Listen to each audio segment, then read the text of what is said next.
زندگی کے ایک مرحلے پر حضرت کا معمول تھا کہ وہ اپنی آمدن کا 10% اللہ کے راستے میں دیا، متعین طے تھا 10%. پھر وہ 33% ہوا. حضرت نے 3 حصے کرتے تھے اپنی آمدن کے. اللہ نے حضرت کو بڑی مالی فراخی دی تھی. آپ حضرات کو شاید کچھ حضرات کو اس کا اندازہ ہو. حضرت بڑے ٹھاٹھ سے رہتے تھے اور لوگ بڑے حیران بھی ہوتے تھے. ہمارے استاد فرماتے ہیں جب ہم پہلی دفعہ تخصص کے لیے آئے تو ہم نے جو حضرت کے انداز دیکھے، ہم نے علماء کے ایسے سٹائل نہیں دیکھے تھے. تو ہم نے کہا تو حضرت تو عالم کم ہو، کوئی چودھری زیادہ لگتے ہیں. بالکل جو بڑے لوگ جس طرح کہتے ہیں، بڑے حیران ہوئے حضرت کو دیکھ کر، بڑے اس سے رہتے تھے. تو حضرت نے پھر اللہ نے بڑی برکت دی تھی اور آخری عمر میں اپنے شاگردوں کو جو چیزیں دیا کرتے تھے. ہمارے استاد مفتی عبدالرحیم صاحب فرماتے ہیں مجھے جو حضرت نے اپنے کلائی کی گھڑی اتار کر دی، میں نے بیچی تو 12 لاکھ روپے کی بکی، اسی سے ہم نے پہلے اخبار کا دفتر بنایا. تو کیا کہ حضرت نے مجھ سے کہا تھا، میں نے کہا کہ مجھے دے دیں، میں اس سے اخبار میں لگاؤں گا لوگوں کو. اس زمانے میں ضرب مومن نیا نکلا تھا. تو حضرت نے اپنے حالات میں لکھا ہے کہ پھر میں نے پہلے 10% طے کیا، پھر آمدن کا نصف طے کر دیا کہ آدھا اللہ کے راستے میں، آدھا اپنے لیے. پھر 2 حصے اللہ کے راستے میں، 1 حصے اپنے لیے. پھر 90% اللہ کے راستے میں، 10% اپنے لیے. اور آخری عمر میں 100% اللہ کے راستے. سب جو آتا تھا وہ جاتا تھا. آخری عمر کا یہ حال تھا کہ جو آتا اللہ کے راستے. اور وہ بہت اللہ نے، میں نے جس طرح عرض کیا کہ بڑی اسی، اور وہ جتنا یہ حصہ بڑھتا تھا اتنا وہ آمدن بڑھتی جاتی تھی. وہ بہت بڑی وہ تھی. اللہ خیر کے بہت سارے کام اس کے ذریعے سے لیے بہت جگہوں کے اوپر اور بڑی دور دور تک وقت. تو اللہ تعالیٰ کا مطالبہ جو ہے انسان سے وہ اس کے حالات کے بقدر ہوتا ہے. اس میں مقدار کو نہیں دیکھا جاتا، اس میں تناسب کو دیکھا جاتا ہے. کوئی آدمی اپنی تناسب کیا رکھتا ہے. کسی آدمی کا 1 روپے ہو سکتا ہے کہ اس کے تناسب کا 10% بنے، کسی کا 1 لاکھ اس کے تناسب کا 1000واں حصہ بنے. تو وہ 1 روپے زیادہ قیمتی ہے اللہ تعالیٰ کے نزدیک جو زیادہ ایک چیز سے یہ انفاق فی سبیل اللہ. تیسری چیز میں نے افسر کی. چوتھی چیز جس کا انسان کی زندگی پر اثر ہے، اس کے احوال پر اثر ہے، اس کے معمولات پر اثر ہے، اس کے دل پر اثر ہے، وہ تہجد کی نماز. انبیاء علیہ الصلوۃ والسلام کا مستقل وظیفہ ہے اور اس کے فضائل اتنے بے شمار ہیں تہجد کی نماز کے کہ اس وقت میں جو آدمی اٹھ کر اللہ تعالیٰ کے آگے سر بسجود ہوتا ہے تو یہ اللہ تعالیٰ کے ہاں اس کی بہت بڑی قیمت ہے. جنید بغدادی رحمۃ اللہ علیہ کے بارے میں کہتے ہیں نا کہ کسی نے کہا، بڑے مجاہدے کیے تھے انہوں نے، بڑے لوگوں نے ان سے فائدہ اٹھایا، آج بھی وہ صوفیاء کے سرخیل ہیں. کسی نے ان کے وفات کے بعد خواب میں دیکھا اور کہا کہ جو آپ کی زندگی تو مجاہدوں میں گزری اور دین کی خدمت میں گزری اور لوگوں کی تربیت میں اور لوگوں کے غوث میں، تو بڑا کچھ ملا ہوگا اس پر وہاں پر. تو انہوں نے فرمایا کہ کام تو وہ رات کی 2 چھوٹی رکعتیں ہی آئیں. وہ جو تہجد کے وقت میں اٹھ کر 2-4 مختصر تہجد پڑھا کرتے تھے، رکعات لفظ آتا ہے، چھوٹی رکعتیں، کہا وہ ان سے کام بنا یہاں پر. باقی وہ سارے مجاہدے، وہ سارے کام وہ گویا دھرے کے دھرے رہ گئے. یہاں جو کام بنا وہ تو ان 2-4 رکعتوں سے بنا جو رات کو اٹھ کے پڑھا کرتے تھے. صحیح حدیثوں میں آتا ہے کہ رحمت الہی آسمان دنیا پر اتر آتی ہے اس وقت میں. زمین یہ 7 آسمان ہے نا، تو آخری دنیا کے اوپر جو ہمیں جو آسمان نظر آ رہا ہے، یہاں پر رحمت الہی اللہ تعالیٰ یہاں پر نزول فرماتے ہیں. رحمت الہی نزول کرتی ہے یہاں پر اور باقاعدہ 3 آوازیں روز لگتی ہیں قبیل فجر. قبیل کہتے ہیں فجر سے تھوڑی دیر پہلے، تہجد کے وقت میں 3 آوازیں. حل من مستغفر، کوئی ہے جو مغفرت چاہتا ہو، اللہ تعالیٰ پوچھ رہے ہیں کوئی ہے جو مغفرت چاہتا ہو. حل من مسترزق، کوئی ہے جو کہ رزق چاہتا ہو کہ اس کو دے دیا جائے. حل من سائل، کوئی ہے جو مانگ رہا ہو، کچھ پوچھنے والا ہو کیا ہم اس کو دے دیں. تو اس وقت میں جو لوگ جاگے ہوئے ہوتے ہیں اور جنہوں نے ہاتھ اٹھائے ہوئے ہوتے ہیں تو ان کے ہاتھوں کو اللہ تعالیٰ ایسے نہیں لوٹاتا. سیدنا عمر فاروق رضی اللہ تعالیٰ عنہ نے، یہ چونکہ فجر سے تھوڑا پہلے کا وقت ہوتا ہے، 10-15 منٹ پہلے کا فجر سے، سیدنا عمر فاروق رضی اللہ تعالیٰ عنہ نے اپنے ایک خادم کی یہ ڈیوٹی لگائی ہوئی تھی کہ جب میں تہجد پڑھتا ہوں، لمبی تہجد صحابہ پڑھا کرتے تھے، تو بعض اوقات تہجد میں نماز میں انسان کا وقت زیادہ ہوتا ہے، وہ وقت اذانیں ہو جاتی ہیں فجر کی. تو کہا جب فجر کی اذان سے 10-12-15 منٹ رہ جائیں فجر کی اذان میں تو مجھے میرے معمول سے آ کے ہلا دیا کرو، جھنجھوڑ دیا کرو، چاہے میں ذکر کر رہا ہوں، تلاوت کر رہا ہوں، نماز پڑھ رہا ہوں، مجھے ذرا ہاتھ لگا دیا کرو کہ مجھے پتہ چل جائے کہ اب فجر کی اذان ہونے میں 10-15 منٹ باقی ہیں. یہ وقت دعا کا ہے، یہ وقت استغفار کا ہے. قرآن نے کہا ہے والمستغفرین بالاسحار، صبح کے وقتوں میں استغفار کرنے والے، اس وقت میں جو لوگ استغفار کرتے ہیں. اس وقت میں جو آدمی اٹھ جائے، جس کو توفیق مل جائے، اور وہ اٹھ کر اس وقت میں اللہ تعالیٰ جس وقت رحمت الہی آسمان دنیا پر ہو اور اللہ کی طرف سے آواز لگے کہ حل من سائل، کوئی ہے مانگنے والا، اس نے ہاتھ اٹھائے ہوں گے، اللہ میں مانگ رہا ہوں. تو بھلا یہ اللہ تعالیٰ کی رحمت سے اور اللہ تعالیٰ کی غیرت سے کیا یہ توقع کی جا سکتی ہے کہ یہ ہاتھ ویسے لوٹا دی جائے کہ نہیں تمہیں نہیں دیا جائے گا؟ خدا نخواستہ ہو سکتا ہے اگر خدا نخواستہ اس کا کھانا پینا اوڑھنا پہننا حرام کا ہو، پھر تو دعائیں نہیں قبول ہوتی. صاف واضح بتا دیا گیا کہ جن کا کھانا پینا پہننا اوڑھنا حرام کا ہوگا ان کی دعائیں نہیں قبول کی جائیں گی. وہ مانگتے رہیں گے، اللہ تعالیٰ اس پر کان نہیں دھرا جائے گا. یہ تو شرط لازمی ہے کہ انسان حلال خور ہو، سود سے بچتا ہو، حرام سے بچتا ہو. تجارت کے اندر صرف سود کی حرمت نہیں ہوتی، یاد رکھیے گا. تجارت میں ملازمت میں حرمت کی، اور ملازمت میں جو آدمی ملازمت کے اوقات پورے نہیں کرتا اور اپنی ذمہ داریاں پوری نہیں کرتا، اس کے بقدر اس کی تنخواہ حرام ہوتی ہے. جس کی 8 گھنٹے کی ڈیوٹی ہے، اگر وہ 2 گھنٹے کی ڈنڈی مارتا ہے تو 2 گھنٹے کے بقدر تنخواہ اس کی حرام ہو جاتی ہے. تجارت میں ایک سود کا حرام ہونا ہر ایک کو پتہ ہے. اس کے علاوہ جو خرید و فروخت کے جو شرعی احکامات ہیں، جو آدمی خرید و فروخت کے ان شرعی احکامات کی لین دین کے خیال نہیں رکھتا، اس کا منافع حرام ہو جاتا ہے، اس کی آمدن حرام ہو جاتی ہے. اگر یہ چیزیں ہوں، میں نے آپ کو ایک قصہ سنایا تھا کہ حدیث شریف میں آتا ہے کہ انسان دعا مانگتا ہے اللہ تعالیٰ سے ہاتھ اٹھا کر، حالانکہ اس کا لباس بھی حرام کا ہوتا ہے اور پیٹ میں غذا بھی حرام کی ہوتی ہے یا مشتبہ ہوتی ہے، اس پہ شک ہوتا ہے اس کے بارے میں، اور وہ دعا مانگتا ہے، اس لیے اس کی دعائیں قبول نہیں ہوتی. یہ شیخ الہند رحمۃ اللہ علیہ قصہ میں نے آپ کو سنایا جو مالٹا میں قید تھے. ان کے بارے میں ان کے سوانح نگاروں نے لکھا ہے کہ حضرت بعض اوقات پانی میں اتر جایا کرتے تھے. پانی میں انسان کو کپڑوں کی ضرورت نہیں پیش آتی، پانی کا رنگ ایسا ہوتا ہے، تو کب پانی میں اتر کر اتنے پانی میں چلے جاتے تھے جہاں تک انسان کے سینے سے اوپر تک پانی ہو، اور وہاں جا کر اپنا تہمند وغیرہ اتار دیا کرتے تھے، کپڑا کوئی نہیں، پانی میں کھڑے ہوتے تھے. اور اس وقت ویسے کچھ نہیں کھایا ہوتا تھا، ادھر جا کر اس آسمان کا جو پانی وہاں جمع ہوتا تھا چشموں میں، اس کو پی لیا کرتے تھے کہ وہ تو حلال ہی حلال ہے، اس میں تو حرمت کا شائبہ بھی نہیں ہے. اور اس وقت کہتے ہیں پانی سینے تک پانی، وہاں پر ہاتھ اٹھا کر اللہ سے دعا مانگتے تھے کہ یا اللہ اب تو لباس بھی حرام کا نہیں ہے اور یا اللہ پیٹ میں بھی حرام نہیں ہے، کیونکہ پیٹ میں پانی ہے جو آسمان سے اترا ہے، تیری بارشوں کا اترا ہوا پانی ہے، اور لباس بھی یہاں پر ضرورت لباس کی نہیں ہے، پانی کے اندر کھڑے ہوئے ہیں جہاں پر انسان کا سطر ویسے ہی ڈھکا ہوا ہوتا ہے پانی کی وجہ سے. اور کہا اس پانی میں جا کر وہاں جا کر ہاتھ اٹھاتے تھے کہ یا اللہ ہو سکتا ہے ہمارے کپڑوں میں کوئی مشتبہ چیز ہو سکتا ہے ہماری خوراک میں کوئی مشتبہ چیز ہو، اب تو میں ان دونوں سے پاک ہوں، ادھر آ کر تجھ سے مانگ رہا ہوں. اتنا اہتمام ہے دعا کا. 5ویں چیز جو انسان کی زندگی پر مؤثر ہے وہ دعا ہے.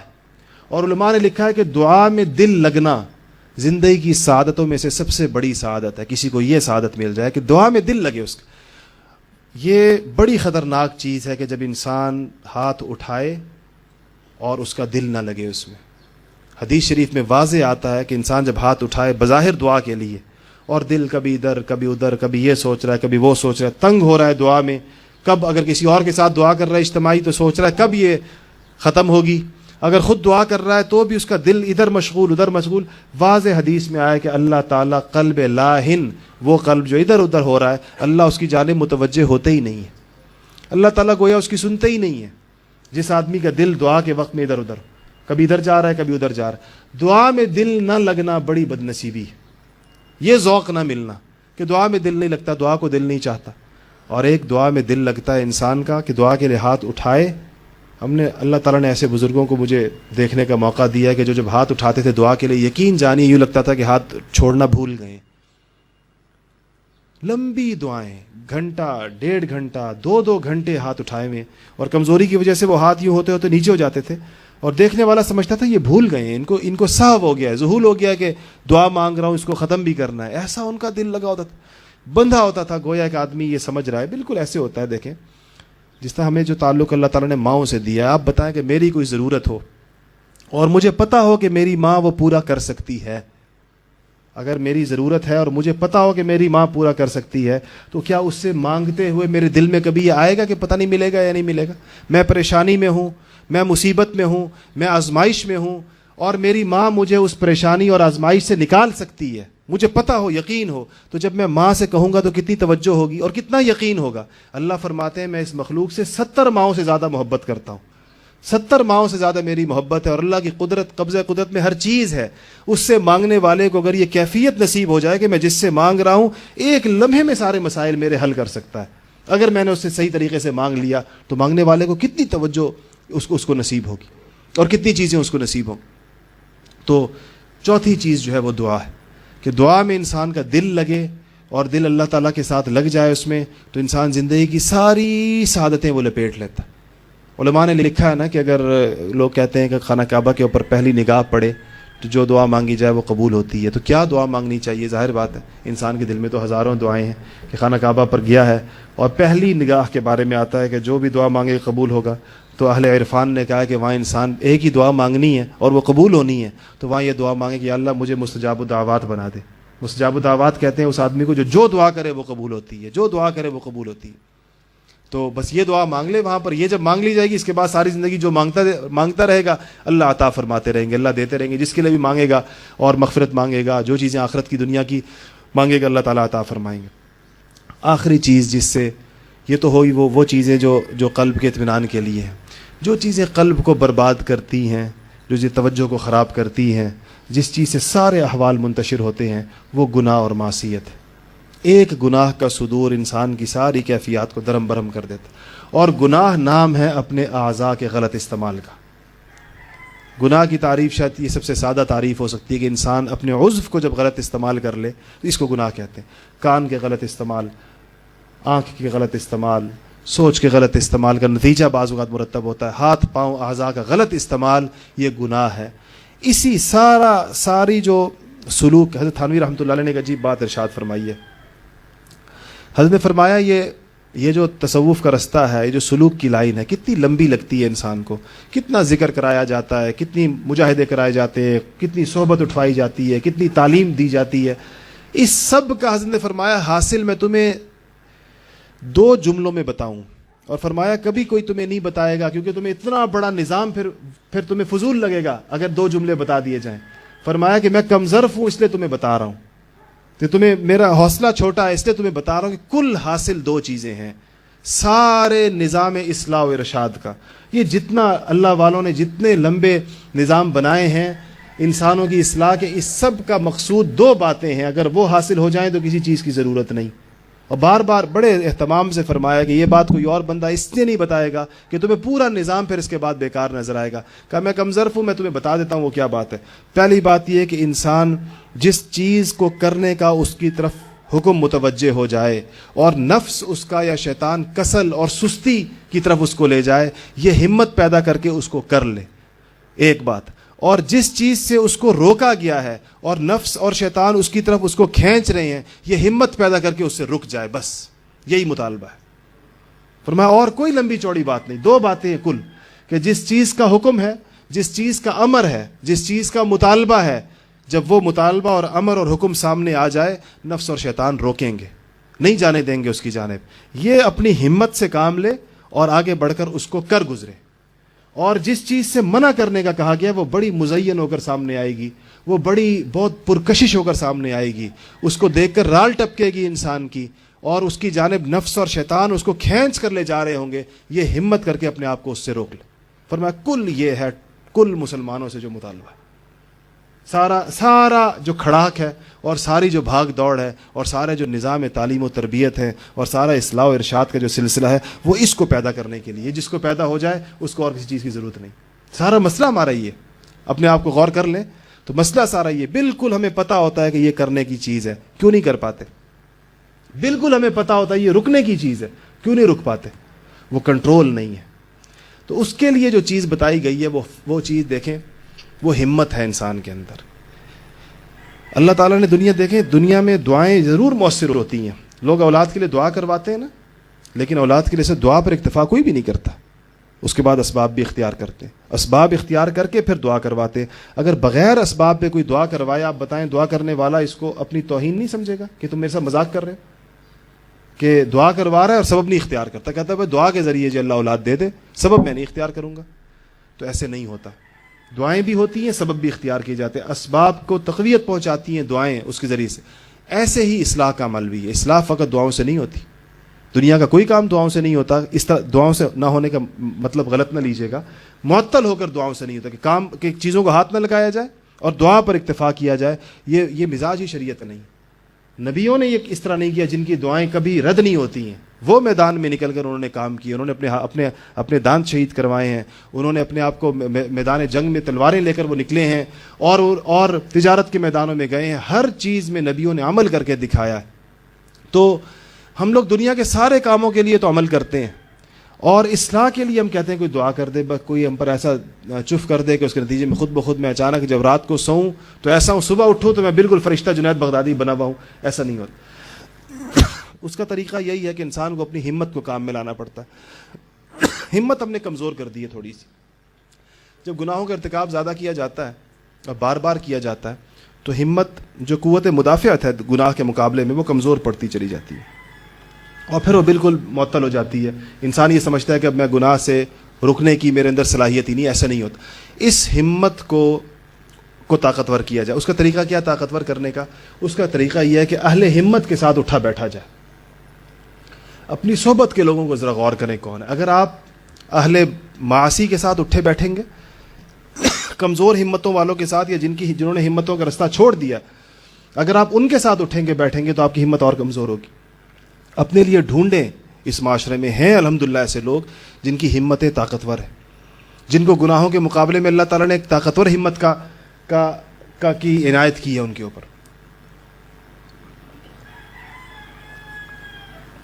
ان لوگوں کے ساتھ صحبت اختیار کی جائے، ان کی صحبت کے نتائج ہوتے ہیں۔ میں نے عرض کیا قلب بڑی قوی چیز ہے، یہ دل پر اثر انداز ہوتا ہے۔ حضرت مولانا الیاس صاحب رحمۃ اللہ علیہ جب ایسی مجالس میں سے اٹھا کرتے تھے یا تبلیغی اجتماعات سے واپس جایا کرتے تھے، حضرت کے معمولات میں لکھا ہے کہ حضرت 3 دن کا اعتکاف فرمایا کرتے تھے، اور فرماتے تھے کبھی وہ اعتکاف رائے پور شریف جا کر کرتے تھے حضرت مولانا عبد القادر صاحب رائے پوری رحمۃ اللہ علیہ کے پاس، اور کبھی دیوبند جا کر حضرت مولانا حسین احمد صاحب مدنی رحمۃ اللہ علیہ کے پاس کیا کرتے تھے۔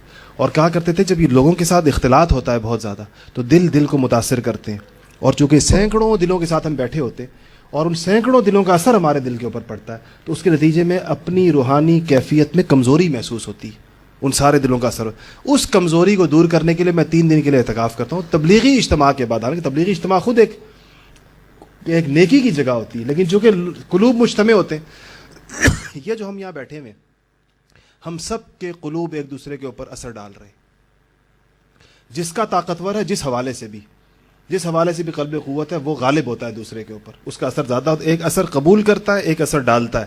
جو قوی ہوگا وہ اثر ڈال رہا ہوتا ہے، اور جو کمزور ہوگا وہ اثر قبول کر رہا ہوتا ہے۔ تو صحبت کے اثرات ہوتے ہیں۔ انسان جب صحبت میں نیک لوگوں کی صحبت میں بیٹھتا ہے جن کی ہمتیں مضبوط ہوتی ہیں تو اللہ تعالیٰ اس کو ہمت اس کے نتیجے میں دیتا ہے، اور گناہوں کا مقابلہ کرنے کی اصل چیز ہمت ہے، کہ انسان ہمت اپنے اندر پیدا کرتا ہے کہ یہ کام جب وہ طے کر لیا اسے نہیں کرنا تو پھر وہ اس کو۔ اور دوسری چیز ہمت کو تقویت جو دیتی ہے صحبت کے بعد وہ دعا ہے۔ حضرت تھانوی رحمۃ اللہ لکھا ہے کہ ایک معمول بنا لو، اور فرمایا کہ دیکھو تم کتنے چیزوں کے بارے میں مجھ سے کہتے ہو، اپنے لوگوں سے خطاب کہ یہ نہیں چھوٹتا، ایک کام تو میں تمہیں آسان بتاتا ہوں، یہ تو کر لو۔ اور فرمایا وہ یہ ہے کہ ہر روز رات کو سوتے ہوئے 2 رکعت صلاۃ التوبہ پڑھا کرو، اور سارے گناہوں سے توبہ کیا کرو، ساروں سے۔ اچھا جتنے گناہوں سے توبہ کی ہے اگلی صبح اگلا دن ہو سکتا ہے کہ اس میں سے کچھ کا ارتکاب پھر ہو جائے، تو فرمایا کوئی بات نہیں، اگر پھر ہو جائے پھر اس رات کو بیٹھ جاؤ 2 رکعت پڑھ کے اللہ تعالیٰ سے پھر سے توبہ کرو۔ تو فرمایا کہ اگر تم گناہ کرنا نہیں چھوڑتے تو اللہ کے بندو توبہ کرنا تو مت چھوڑو نا۔ فرمایا گناہ کرنا نہیں، میں نہیں کہتا گناہ ضرور چھوڑو، یعنی کہتا ہوں چھوڑو نہیں چھوڑتے تو کم سے کم اس کے ساتھ پھر یہ کرو کہ توبہ کرنا نہ چھوڑو۔ یہ بڑی بدقسمتی ہوگی، گناہ کرنا تو بندہ نہ چھوڑے اور توبہ کرنا چھوڑ دے۔ تو فرمایا ہر روز رات کو سونے سے پہلے 2 رکعت پڑھا کرو، اور اللہ تعالیٰ سے پھر سے توبہ کیا کرو۔ اللہ کو بتا دو کہ یا اللہ میں پھر سے توبہ کر رہا ہوں، ہو سکتا ہے کل کمزور ہوں اور نفس اور شیطان کے ہاتھوں میں کھلونا بنا ہوا ہوں، ہو سکتا ہے کل مجھ سے پھر ہو جائے، مگر یا اللہ میں کل پھر توبہ کروں گا۔ تو فرمایا کہ تم توبہ کرنا نہ چھوڑو، اللہ کی رحمت سے قوی امید ہے کہ ایک دن تمہیں اللہ تعالیٰ خود کھینچ لیں گے، اس نکال لیں گے تمہیں اسے، یہ سبب ہے خود اس کے لیے۔ تو ایک کرنے کا کام جو ہمت کو طاقتور کرتا ہے، دلوں کو مضبوط کرتا ہے، وہ توبہ ہے، کہ انسان روزانہ رات کو 2 رکعت توبہ ضرور صلاۃ التوبہ پڑھے، اللہ تعالیٰ سے گڑ گڑا کر مانگے اللہ جل جلالہ مجھے اور آپ کو عمل کرنے کی توفیق نصیب فرمائے اپنی انفرادی زندگیوں میں، اور یہ جو اللہ تعالیٰ نے دل عطا فرمایا ہے اس کی قوتوں کو اور اس کے جذب کو، اس کو اللہ تعالیٰ پہچاننے کی توفیق نصیب فرمائے، اس کو زیادہ زیادہ قوی کرنے کی توفیق نصیب فرمائے، شیطان اور نفس کے چنگل سے آزادی نصیب فرمائے۔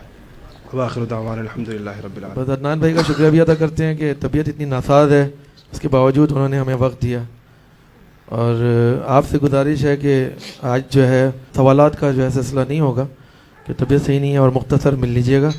ہمارے ایک معروف کالم نگار ہیں انور غازی صاحب، ڈاکٹر عافیہ صدیقی پر ان کا ایک ناول نما کتاب شائع ہوئی ہے، 370 صفحے کی یہ کتاب ہے، اور 450 روپے اس کی قیمت ہے، لیکن یہاں پہ کاسٹ سے بھی کم 180 روپیز کی جو ہے وہ چند کتابیں ہیں، جو لینا چاہیں وہ لے سکتے ہیں. ویسے عافیہ صدیقی کی بات ہوئی تو میں بتانا چاہوں گا کہ 30 نومبر کو ان کو اغوا ہونے کو 9 سال ہو جائیں گے، اور 30 مارچ کو جو ان کی فیملی پروگرام کرے گی تو آپ لوگوں سے درخواست ہے، وہ اخبار میں بھی آ جائے گا، تو آپ لوگ بھی اس میں ان کا ساتھ دیں. اچھا، اس کے علاوہ جو ہے یہ ایک سی ڈی آئی ہے 500، پہلے جیسے 400 لنک کی آئی تھی، اب 500 آڈیو ویڈیو لنک کی آئی ہے، جس میں پچھلے مہینے کے پروگرام تک عدنان بھائی کے وہ بھی MP3 موجود ہیں، اور وہ ویڈیو بھی اس کی موجود ہے، انٹرنیٹ کے ذریعے دیکھے جا سکتے ہیں. اس سی ڈی میں حکیم اختر صاحب، پیر ذوالفقار نقشبندی صاحب، طارق جمیل صاحب، مفتی تقی عثمانی صاحب، عدنان بھائی، مولانا شیخو پوری صاحب، ان سب کے ایسے آڈیو ویڈیو اور بچوں کی کہانیاں اور تبلیغی اجتماع جو ہے رائے کا جو ہے 2006 سے 2011 پوری مکمل ایک انسائکلوپیڈیا ہے. تو وہ جو ہے وہ سی ڈی جہاں پہ موجود ہے، لیکن وہ سی ڈی کیونکہ ہم ترغیب دیتے ہیں کہ لوگوں کو دین کی طرف جو ہے وہ کچھ خود داعی بنے، صرف سننے والے نہ ہوں، تو اس میں جو ہے اس دفعہ یہ کیا ہے کہ 10 سیڈیوں کا ایک سیٹ ہے جو کہ کاسٹ سے بھی کم میں ہے، صرف 100 روپے میں 10 سی ڈی کا سیٹ ہے. 100 روپے دیں اور 10 سی ڈی لیں اور اپنے لوگوں کو بانٹیں تاکہ ثواب بھی کام آئے، صدقہ جاریہ بھی، اور قرآن کے پیغام کو پھیلانے کا ذریعہ بھی بنائے. اس میں جو ہے وہ اسٹیکرز بھی موجود ہیں. جیسے اسٹیکرز کے بھی بارے میں آج میں بتاؤں آپ کو کہ جیپنیز اسٹیکرز ہیں، اور جس قیمت پہ یہاں پہ وہ مل رہے ہیں وہ چوتھائی قیمت بھی نہیں ہے، اس کی چوتھائی قیمت بھی نہیں ہے. مطلب یہ تو ایسی ایک معمولی سی ہوتی ہے، کسی طرح آپ لوگ لیں اور اس کو جو ہے وہ آگے کریں تو بڑھ چڑھ کر اس میں جو ہے وہ حصہ لیں تو بہت اچھا ہوگا. کیلنڈرز اور بھی موجود ہیں تو وہ بھی جو ہے وہ آپ اس کو کر سکتے ہیں. اور عدنان بھائی سے دعا کی درخواست. الحمدللہ رب العالمین والعاقبۃ للمتقین والصلاة والسلام علی سید الانبیاء والمرسلین. ربنا ظلمنا انفسنا وان لم تغفر لنا وترحمنا لنكونن من الخاسرین. رب اغفر وارحم وانت خیر الراحمین. رب اغفر وارحم وانت خیر الراحمین. رب اغفر وارحم وانت خیر الراحمین. یا اللہ، یہاں پر تیری بات سننے کے لیے جو ہم سب جمع ہوتے ہیں، یا اللہ ہمارے اس جمع ہونے کو تو قبول فرما. یا اللہ ہمارے چھوٹے گناہوں کو، بڑے گناہوں کو، صغیرہ کو، کبیرہ کو، اعلانیہ کو، یا اللہ چھپے ہوئے گناہوں کو سب کو معاف فرما دے. یا اللہ ہم سارے گناہوں سے توبہ کرتے ہیں، ہمارے سارے گناہوں کو معاف فرما دے. یا اللہ یہاں پر یہ جمع ہونا اپنی اصلاح کے لیے، اپنے معاشرے کی اصلاح کے لیے، یا اللہ تیرا پیغام تیرے لوگوں تک پہنچانے کی نیت سے ہوتا ہے. یا اللہ ہمیں اخلاص نصیب فرما. یا اللہ اس ساری محنت کو خالص اپنی رضا کے لیے کرنے کی توفیق نصیب فرما. یا اللہ جتنے ساتھی اس ساری محنت کے لیے اپنا دن رات ایک کرتے ہیں اور یا اللہ پورا مہینہ اس مجلس کے لیے محنت کرتے ہیں، یا اللہ ان کی محنتوں کو قبول فرما. یا اللہ یہ جس گھر میں ہم جمع ہوتے ہیں، یا اللہ اس گھر کے جناب پروفیسر انیس خورشید صاحب مرحوم رحمۃ اللہ فوت ہو گئے رحمۃ اللہ علیہ، اور یا اللہ یہاں مستورات کو، خواتین کو جو تشریف لاتی ہیں، ہماری مائیں بہنیں دور دور سے، اور یا اللہ جو ان کے لیے نظم کرتی ہیں اس گھر کے اہل خانہ کو، یا اللہ بہت جزائے خیر عطا فرما. اور یا اللہ ان ساری مجلسوں کا ثواب دنیا اور آخرت میں یا اللہ ان تمام حضرات کو پہنچا، اور یا اللہ ان کو آخرت کے لیے بھی ذخیرہ آخرت بنا، اور دنیا کے اندر بھی یا اللہ سکون کا، اور یا اللہ ہمارے لیے ہر قسم کی پریشانیوں سے نجات کا ذریعہ بنا. ہماری اولادوں کو یا اللہ دین کے لیے قبول فرما. یہ چھوٹے چھوٹے بچے آتے ہیں، یا اللہ یہ بات وہ سطح ان کی ذہنی سطح سے اونچی ہوتی ہو، یا اللہ ان کے آنے کو قبول فرما، اور یا اللہ ان کے دلوں کو بدل دے. اور یا اللہ جیسی نسلیں اس امت مسلمہ کو مستقبل میں اور حال میں چاہیے، اور یا اللہ حضور اکرم صلی اللہ علیہ وسلم اپنی امت کو جس حال میں دیکھنا چاہتے ہیں، یا اللہ ہمیں ویسا بنا دے اور ویسا بنانے کی محنت کرنے والا بنا دے. یا اللہ ہمیں انفرادی زندگی اور انفرادی چیزوں سے نکل کر ایک اجتماعی امت بننے کی توفیق نصیب فرما دے. یا اللہ ہمارے ہر گھر کو، اور یا اللہ ہماری ہر جگہ اور ہر مکان کو یا اللہ ہدایت کا مرکز بنا دے. یا اللہ جیسے اس گھر میں یا اللہ تیرے دین کے لیے اتنی فکر ہوئی، یہاں سے آواز لگی پورے عالم میں پہنچی، یا اللہ ایسے ہم میں سے ہر ایک کے گھر کو ایسا بنا دے. یا اللہ ہمارے گھروں میں تیرے دین کی آواز، تیرے پاک حبیب محمد مصطفیٰ صلی اللہ علیہ وسلم کی لائی ہوئی تعلیمات اور رہنمائی کی آواز ایسی لگے کہ دنیا کے گوشے گوشے تک پہنچ جائے. یا اللہ وہ مقبول ہو، یا اللہ قبولیت والی محنت ہو، یا اللہ اس کے دیر پا اثرات ہوں، دور تک جائیں، دیر تک رہیں، اور یا اللہ ہمیں دنیا میں بھی اس کا صلہ ملے، اور یا اللہ دنیا میں بھی تیری رضا نصیب ہو. یا اللہ دنیا میں بھی ہمیں اس کی قبولیت نصیب ہو، اور یا اللہ آخرت میں اور قبر کے اندر یہ ساری محنتیں مقبول ہوں. یا اللہ آخرت اور قبر میں یہ کام آئیں، ہمارے نامہ اعمال کا حصہ ہوں، حضور اکرم صلی اللہ علیہ وسلم کی شفاعت نصیب ہو. صلی اللہ تعالی علی خیر خلقہ محمد وآلہ وصحبہ اجمعین برحمتک یا ارحم الراحمین. بندہ خاکی ہے اس کا نشے من، نہ بخارا نہ بدخشاں، ہم سایہ جبریل امی بندہ خاکی ہے، اس کا نشے من نہ بخارا نہ بدخشاں، یہ راز کسی کو ماہ رمضان آیا ہے دیکھو، ماہ رمضان آیا ہے دیکھو۔ ماہ رمضان کی بابرکت ساعتوں میں درس قرآن.com لا رہا ہے ایک انمول تحفہ۔ اپنے پسندیدہ علماء اکرام کے لائیو بیانات اب سنیے درس قرآن.com کے فیس بک پیج پر۔ تمام شرعی تقاضوں کو ملحوظ خاطر رکھتے ہوئے یہ بیانات نشر کیے جائیں گے۔ درس قرآن.com کی اس لائیو نشریات میں آپ ملاحظہ کریں گے دروس اصلاح دوپہر 12 بجے مقرر ہوں گے مفتی افضال الحق کلیانوی۔ رحمت، مغفرت اور نجات دیکھیے مفتی عبدالقادر کے ساتھ دوپہر 1 بجے۔ قرآن اور رمضان آپ سن سکیں گے مفتی عبدالرحمن مدنی سے دوپہر 2:30 بجے۔ اصلاحی باتیں اور نعتیں دوپہر 3 بجے پیش کریں گے حافظ عبدالقادر۔ ہماری زندگی قیمتی کیسے بنے بتائیں گے مفتی سعد پراچا۔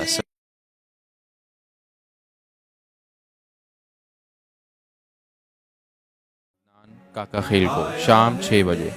افطار کے وقت شام 6:30 بجے آپ کے ساتھ رہیں گے مفتی احمد افنان۔